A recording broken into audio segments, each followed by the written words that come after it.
संकुलाः कृष्णा पंकजे क्षणा अमृतधारया कृष्णा संप्लुता इव स्तिमिततां कृष्णा ददुस्त्वत्पुरोगताः।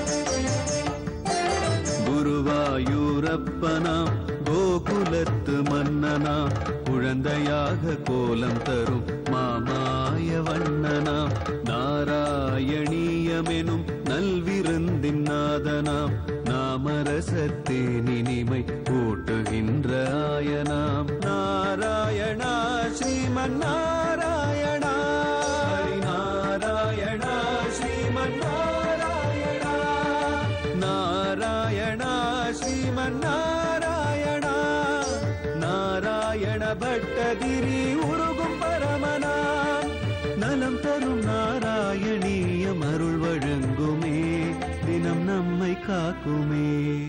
ஆம்நாயகல் திருதித ஸ்புரிதாதரோஷ்டமோ ஆஸ்ராவிலக்ஷணமனுக்ஷணமல்தகாசமோ கோபால டிம்ப வபுஷம் குகனா ஜனன்யாகா பிராணஸ்தனதயமவைமி பரம் புமம்சம். நாராயணியத்தினுடைய உயர்ந்த திருநாம வைபவத்தை பத்தி வர்ணிக்கக்கூடிய அஜாமலனுடைய ஒரு சரித்திரத்தை நாராயண பட்டத்திரிக்கு குருவாயூரப்பன் சர்வ அனுகிரகத்தோட சிரவணம் பண்ணிருக்கார். நாமும் திருநாம வைபவத்தை பக்தியோட கேட்டு இருக்கோம். அதுல 8வது ஸ்லோகத்துல நம்ம எல்லாருக்கும் கவனத்துல இருக்கோம். யமதூதாளுக்கும் விஷ்ணு தூதாளுக்கும் சம்பாஷணையானது நடக்கிறது. அந்த சம்பாஷணையில இவன் பலவிதமான பாபங்களை பண்ணதுனால இந்த பாபங்கள் எல்லாம் எப்படி ஒரே ஒரு நாராயணனுடைய நாமத்தை சொன்னதுனால தீர்ந்து போயிடும் அப்படின்னு யமதூதர்கள் கேட்க அதற்கு விஷ்ணு தூதால் பதில் சொல்ற மாதிரி 8வது ஸ்லோகத்தை நம்ம அந்த தசகத்துல, அதாவது 22வது தசகத்துல ஸ்ரவணம் பண்ணிட்டு இருக்கோம். அனேன போ ஜன்ம சகஸ்ர கோடிபிகி கிருதே து பாபேஷ்வபி நிஷ்கிருதி கிருதாம் யதக்ரஹ்ய நாமபயா குலோகரேஹே இதி பிரபோ தொத்புருஷாஹ பபாஷிரே. எத்தனை கோடி ஜென்மங்கள்ல பாபம் பண்ணியிருந்தா கூட அனேனபோ ஜென்ம சகஸ்ர கோடிபிகி 1000 கோடி ஜென்மத்துல பண்ண பாபம் கூட ஒருத்தன் இறக்கக்கூடிய தருவாயில பகவானுடைய திருநாமத்தை சொன்னான்னு சொன்ன அந்த ஒரு பாபமானது தீர்ந்து போயிடுறது. நாம சங்கீர்த்தனம்ன்றது அப்ப எப்ப வரும்னா பகவான தியானம் பண்ணி பண்ணி அவனுடைய திவ்ய தரிசனத்தை அடைஞ்சு அவனுடைய திருக்கோயில்களுக்கு சென்று யாத்திரைகளை பண்ணி தீர்த்த ஸ்நானங்கள் பண்ணி அவனுடைய திவ்ய ரூபங்கள்ல ஆழங்கால் பட்டால் அந்த புண்ணியமானது அந்த திருநாமத்தை சொல்லக்கூடிய ஒரு பாக்கியத்தை கொடுக்கும்னு இந்த ஸ்லோகத்திலேயே கிருதேஷு பாபேஷ்வபி நிஷ்கிருதி கிருதாகம் எல்லாத்துக்கும் மூல காரணம் பகவானுடைய ஒரு திவ்ய தரிசனம்னு சொல்றா. அப்படி அவ யமதூதர்களுக்கு விஷ்ணு தூதர்கள் சொன்னதாக இந்த ஸ்லோகத்துல, அதாவது 22வது தசகத்தினுடைய 8வது ஸ்லோகத்துல பட்டத்ரி சொல்லும் போதே நாம அடைய வேண்டிய திவ்ய தரிசனமானது நமக்கு ஞாபகத்துல வருது. அதான நம்முடைய நலம் தரும் நாராயணியத்துல நாம் செய்த ஒரு பெரிய பாக்கியம். நாராயணியத்தோட ஸ்ரவணம், அதை கேட்பது மட்டுமல்லாமல் பல கிருஷ்ணனுடைய திவ்ய கஷேத்திரங்கள்ல நம்முடைய தேசத்துல தேடி தேடி அவனுடைய திவ்ய தரிசனத்தை நாம் அடைஞ்சிட்டு இருக்கோம். அந்த வகையில நாம் இப்போது இன்று அடைய இருக்கக்கூடிய ஒரு திருக்கோயில் காஞ்சிபுரம் மாவட்டம் செய்யூர் வட்டத்தை சேர்ந்த நத்தம் பரமேஸ்வர மங்கலம் என்று இருக்கக்கூடிய ஒரு சிறிய கிராமத்திலே கோயில் கொண்டிருக்கக்கூடிய கரிய மாணிக்க பெருமாள் என்கின்ற சௌமிய தாமோதர பெருமாளுடைய திவ்ய தரிசனத்தை நாம் அடைய இருக்கின்றோம். இந்த திருக்கோயிலானது சென்னை பாண்டிச்சேரி கடற்கரை சாலையிலே கல்பாக்கத்திலிருந்து சுமார் 8 கிலோமீட்டர் தூரத்திலேயும் வேப்பஞ்சேரி என்ற ஒரு ஊரிலிருந்து சுமார் 2 கிலோமீட்டர் தூரத்திலேயும் அழகாக அமைந்திருக்கக்கூடிய சிறிய ஊர். இதோ இந்த கோயிலை அடைந்து விட்டோம். பெரிய கோபுரங்கள் எல்லாம் இங்கு ஒன்றுமில்லை. பலிபீடமானது அமைய பெற்றிருக்கின்றது. அதற்கு முன்னால் 2 சிங்கங்கள் அழகாக சுதை வடிவத்திலே நம்மை வரவேற்க இதோ திருக்கோயிலுக்குள்ளே நாம் நுழைய எத்தனிக்கின்றோம். ஒரு சிறிய முகப்பு. அந்த முகப்பிலே நின்ற திருக்கோலத்திலே சௌமிய தாமோதர பெருமாளானவர் நமக்கு அழகாக காட்சியை அளிக்கின்றார். அவரையும் நாம் கடக்கும் போது பெரிய திருவடியான கருடன் தனி சன்னதியாக விமானத்தோடு நமக்கு சேவையை அளிக்கின்றார். அந்த விமானத்திலேயும் வழக்கம் போல சுதை வடிவத்திலே நின்ற திருக்கோலத்திலே கருடன் காட்சியை அளிக்க இதோ மூலமூர்த்தியான கருட பகவானுடைய திவ்ய தரிசனத்தை அடைந்து கொண்டிருக்கின்றோம். நின்ற திருக்கோலம், கண்களை மூடிக்கொண்டு தன்னுடைய கைகளை கூப்பிக்கொண்டு எதிரே இருக்கக்கூடிய சௌமிய தாமோதர பெருமாளுடைய தரிசனத்தால் பரம ஆனந்தத்தை அடைந்த இந்த திருக்கோயில் பரமேஸ்வர பல்லவன் என்பவனால் கட்டப்பட்டது என்பதை நாம் கோயிலை வலம் வர ஆரம்பிக்கும் போது இதனுடைய தலவரலாறை இங்கு இருப்பவர்கள் கூற நாம் தெரிந்து கொள்கின்றோம். வாசுதேவ புருஷன் என்ற இந்த எம்பெருமானுக்கு திருநாமமும் உண்டாம். அதாவது யாராவது பூமியிலே வீடை கட்டும் போதோ அல்லது நிலச்சம்பந்தமான பிரச்சனைகளால் ஒரு கட்டடமானது நின்று போனாலோ இந்த ஸ்தலத்திற்கு வந்து இந்த ஊரிலே இந்த திருக்கோயிலில் இருந்து கொஞ்சம் மண்ணை எடுத்து சென்று வீடு கட்டக்கூடிய இடத்திலே சேர்த்தால் அந்த தடையானது நீங்கி கட்டட வேலைகளும் முடிந்து கிரகப்பிரவேசமானது நடைபெறுகின்றது என்பது வாஸ்து பெருமாளாகவும் வாசுதேவ பெருமாளாகவும் இவர் அழைக்கப்படுகின்றார் என்ற சிறிய தலவரலாறை கொண்ட இவருடைய கோயிலை வலம் வர ஆரம்பிக்கும் போது இதோ ஆஞ்சநேயனுடைய தனி சன்னதியை நாம் தரிசிக்கின்றோம். தனி விமானத்திலே சுதை வடிவத்திலே இங்கு ஒரு ஆஞ்சநேயர் தரிசனத்தை அளிக்க உள்ளே மூலமூர்த்தியாக ஆஞ்சநேயரை நாம் தரிசிக்க சென்றால் ஆச்சரியம், இங்கு ஒரு ஆஞ்சநேயர் அல்ல, 2 ஆஞ்சநேயர் மூலமூர்த்தியாக ஒரே சன்னதியிலே அழகான வெவ்வேறு விதமான ஒரு காட்சியை நமக்கு அளிக்கின்றார்கள். ஒரு ஆஞ்சநேயர் இதோ பக்த ஆஞ்சநேயராக நாம் தரிசித்துக் கொண்டிருக்கின்றோமே.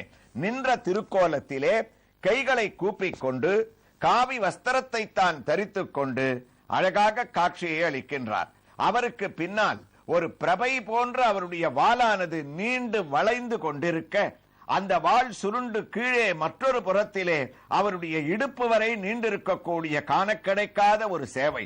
அந்த வாளிலேயும் அழகான ஒரு மணியானது கட்டப்பட்டிருப்பதை நாம் தரிசிக்கின்றோம். திருவடி சேவையையும் அடைகின்றோம். திருமார்பிலேயும் அவருடைய சிரசிலேயும் திருமுகத்திலேயும் சாற்றப்பட்ட வெண்ணெய் காப்புடன் சேவையளிக்கக்கூடிய பக்த ஆஞ்சநேயராக ஒருவர் என்றால் மற்றொரு அவருடைய பக்கத்திலே மற்றொரு ஆஞ்சநேயர் வீர ஆஞ்சநேயனாக சஞ்சீவி ஆஞ்சநேயனாக நமக்கு ஒரு திவ்ய தரிசனத்தை அளிக்கின்றார். இவர் சிறிய மூர்த்திதான், இருந்தாலும் பெரிய கீர்த்தியோடு தரிசனத்தை அளிக்கின்றார். திருவடியை முன்னும் பின்னும் நடக்கக்கூடிய பாவத்திலே வைத்துக் கொண்டு சேவையை அளிக்கின்றார். தன்னுடைய பெயருக்கு ஏற்றார் போல் தன்னுடைய ஒரு திருக்கையிலே சஞ்சீவி மலையை அழகாக ஏந்திக் கொண்டிருக்கக்கூடிய தரிசனம் நமக்கு சர்வ வியாதிகளையும் நீக்கி ஆரோக்கியத்தை அளிக்கின்றதாம். இடுப்பிலே சொருகப்பட்ட கதையானது அவருடைய திருவடி வரை நீண்டிருக்கக்கூடிய அழகான காட்சி. ஒரு திருக்கரத்தை தான் சஞ்சீவி மலையை வைத்துக் கொண்டிருந்தாலும் மற்றொரு கையானது இடுப்பிலே கம்பீரமாக வைத்துக் கொண்டு நமக்கு காட்சியை அளிக்கக்கூடிய பக்த ஆஞ்சநேயர், வீர சஞ்சீவி ஆஞ்சநேயர் இரு மூர்த்தியினுடைய மூலமூர்த்தியின் திவ்ய தரிசனத்தை நாம் அடைந்து தரிசன பாக்கியத்தால் நாம சங்கீர்த்தன வைபவமானது எவ்வாறு நமக்கு ஏற்படுகின்றது என்பதை பட்டத்திரி தொடரக்கூடிய 22வது தசகத்தின் 8வது ஸ்லோகத்திற்கு நாம் திரும்பிவிட்டோம். நாராயண பட்டத்திரியும் குருவாயிரப்பா யதக்ரகில் நாம பயா குலோகரே இதி பிரபோ தொத்புருஷா பபாஷிரே. இந்த ஸ்லோகங்கள் எல்லாம் முடிச்சே இதி பிரபோ, இவ்வாறு விஷ்ணு தூதர்களான உன்னுடைய தூதர்கள் பிரபோ குருவாயிரப்பா யம தூதர்களிடத்துல தர்ம வைபவத்தை நாம சங்கீர்த்தனத்தினுடைய ஒரு அழகை எடுத்து சொன்னாலாமேன்னு இவர் வர்ணிக்கிறதா இந்த ஸ்லோகத்தை முடிக்கிற அழகு. அதையே விஷ்ணு தூதால் பதிலா சொல்லிட்டு இருக்கா, யமதூதர்களே ஒரு தடவை பகவன் நாமாவை சொன்னா போறோம். தொண்டரடி பொடியாழ்வார் ஆச்சரியமாக சொல்லுவார், ஒரு தடவை பகவன் நாமாவை சொல்லிட்டாலே அவளுக்கு நரகம் கிடையாதான். எரி நீர் வெறிகொள் வேளை மாநிலத்துயிர்கள் எல்லாம் வெறிகொள் பூந்துவள மாலை விண்ணவர் கோன ஏத்த அறிவிலா மனிதரெல்லாம் அரங்கம் என்றழைப்பாராகில் பொறியில் வாழ் நரகமெல்லாம் புள்ளெழில் தொழியும் என்றோம். நாராயணான்னு யாராவது கூப்பிட்டாலோ, ரங்கா ரங்கான்னு ஸ்ரீரங்கத்துல வந்து கூப்பிட்டாலோ, திருவேங்கடமலையில போய் கோவிந்தா கோவிந்தான்னு ஒரு தடவை சொன்னா கூட பொறியில் வாழ் நரகமெல்லாம் புல்லெழுந்தொழியுமன்றோ, அவர்களுக்கு நரக வாழ்க்கை நிச்சயமாக கிடையாதுன்னு இந்த விஷ்ணு தூதர்கள் சொல்லக்கூடிய இந்த ஒரு ஸ்லோகம் ஆழ்வாரோட பாசுரத்தோட ஒத்து போறதாம். அதுக்கு மேல அழகா சொன்னார், நரகமே சொர்க்கமாகும் நாமங்கள் உடைய நம்பி. அவனுடைய திருநாமத்தை நம்ம சொல்லிட்டோம்னு சொன்னா நரகம் கூட சொர்க்கமாக மாறக்கூடிய ஒரு வாய்ப்பு இருக்கு. அதைத்தான் இவா சொன்னா. அதனால யமதூதர்களே, எங்களோட வீணா ஒரு வாக்குவாதம் பண்ணிட்டு இருக்க வேண்டாம். இவர்கள்லாம் பக்தி பண்ணிட்டு இவன் பகவன் நாமாவை சொல்லிட்டான், அதுவே அவனுக்கு புண்ணியமாக அமைஞ்செடுத்து நீங்க கிளம்புங்க. உங்க மகாராஜாவான யமனிடத்துல போய் இத்தனை விஷயத்தையும் சொல்லுங்க. அவர் விஷயம் தெரிஞ்சவர். நீங்க சொன்னது சரிதான், அவன் அழிச்சன் வந்திருக்க கூடாதுன்றத அவ ஒத்துப்பா. அதனால அனாவசியமான ஒரு வாக்குவாதம் பண்ணாதீங்க. ரமா தைதரங்க போம் ரமண கிருஷ்ண விஷ்ணோகரே திரிவிக்ரம ஜனார்தன திரியுகநாத நாராயண இதீவ சுபதானிய படதி நாம தேஜானிதே ந தஸ்ய யமவஸ்யதாம் நரகபாத பீதி குதக. சுவாமி தேசிகன் அபீதி ஸ்தவத்துல சொன்னார். அந்த ஒரு ஸ்லோகமும் இந்த நாராயணியத்தோட ஸ்லோகமும் அழகா ஒத்து போறது. ரமா தைத்த ரங்கபூ ரமண கிருஷ்ண விஷ்ணு ஹரே, இதுல ஏதாவது ஒரு திருநாமத்தை சொன்னா பகவான் அவர்களுக்கு என்ன வாக்களிக்கிறார் சுவாமி தேசிகன். நதஸ்ய யமவஸ்யதாம் நரகபாத பீதி குதகம். யம பயம் அவர்களுக்கு கிடையாதாம். யம தூதர்கள் அவ கிட்டக்க வரமாட்டா. யம தூதர்கள் வரமாட்டான்னா என்ன அர்த்தம்? நரகம் கிடையாது, சொர்க்கமும் கிடையாது. காண கிடைக்காத ஒரு மோட்சத்தை பக்தி செய்தாயினும் பகை செய்தாயினும் வித்தகள் ஒருவன் பேர் விளம்பற்காயினும் ஒத்து நாராயண நாராயண என உழைப்பரேல் கொத்துவெம் பாதகம் குலைந்து நீங்குமேகே. செவ்வை சூடுவார் தமிழ் பாகவதத்தில் அழகா சொன்னார். நாராயணான்னு ஒரு தடவை சொல்லிட்டா போருமா. கொத்து கொத்து கொத்தா பாவம் பண்ணியிருந்தா கூட அந்த கொத்து அப்படியே கொலைகள் கீழே சாயிரா மாதிரி சாஞ்சிடும். அதனால இவன் புண்ணியத்தை அடைஞ்சவன். என்ன புண்ணியம்? பகவானுடைய நாமாவை சொன்ன புண்ணியம். அதைத்தானே பல பக்தர்களுடைய சரித்திரங்கள்ல சொல்றோம். அநேகபோ ஜென்ம சகஸ்ர கோடிபிகின்னு 1000 கோடி பாபம் கூட ஒரு நாமத்தால போகும்னா. தியாகராஜருடைய சரித்திரத்துல பார்த்தோம்னா 96 கோடி ராமநாமாவை அவர் ஜபிச்சு, அந்த ராமநாமாவை ஜபிச்சதுனால கலியில ஸ்ரீராமச்சந்திரமூர்த்தியை நேரவே கலியுகத்துல தரிசனம் பண்ணக்கூடிய ஒரு பாக்கியத்தை அடைஞ்சிருக்கார். அதனாலதான் அஜாமிளோபாக்கியானத்துல இவன் தெரியாம நாராயணான்னு சொன்னா விஷ்ணு தூதர்கள் வந்துட்டா. தெரிஞ்சு சொல்லி இருந்தான்னா மகாவிஷ்ணுவே வந்து நேர தரிசனத்தை கொடுத்து இவனை அழிச்சுட்டு போயிருப்பாரா.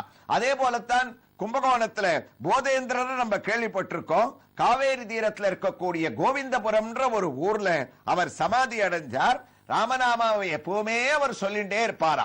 இன்னைக்கும் 3 காலம் உபவாசம் இருந்து ராத்திரியில் அந்த சமாதி பக்கத்துல யார் போய் உட்கார்ந்தாலும் சமாதி நிலையிலேயும் போதேந்திரர் உள்ளுக்குள்ளேந்து ராம் ராம் ராம்னு ராமநாமத்தை சொல்லிட்டு இருக்கக்கூடிய ஒரு சப்தமானது கேட்கறதுன்னு சொன்னால் அந்த திருநாமத்துக்கே பெருமை அதிகம். அதனால யமதூதர்களே கிளம்புங்கோன்னு உயர்ந்த நாம சங்கீர்த்தனத்தினுடைய வைபவத்தை தொடர்றா விஷ்ணு தூதர்கள். எவ்வாறு தொடருகிறார்கள் என்ற ஒரு வைபவங்களை நாம் பரமேஸ்வர நத்தமங்கலம் கோயிலில் குடிகொண்டிருக்கக்கூடிய சௌமிய தாமோதர பெருமாளில் திருக்கோயிலில் உள்ள ஆண்டாள் ஆழ்வார் ஆச்சாரியர்களுடைய திவ்ய தரிசனத்தோடு அடுத்த பகுதியிலே தொடர்ந்து கேட்கலாம். ஸ்ரீ கிருஷ்ணாய துப்யம் நமகா. நாராயணா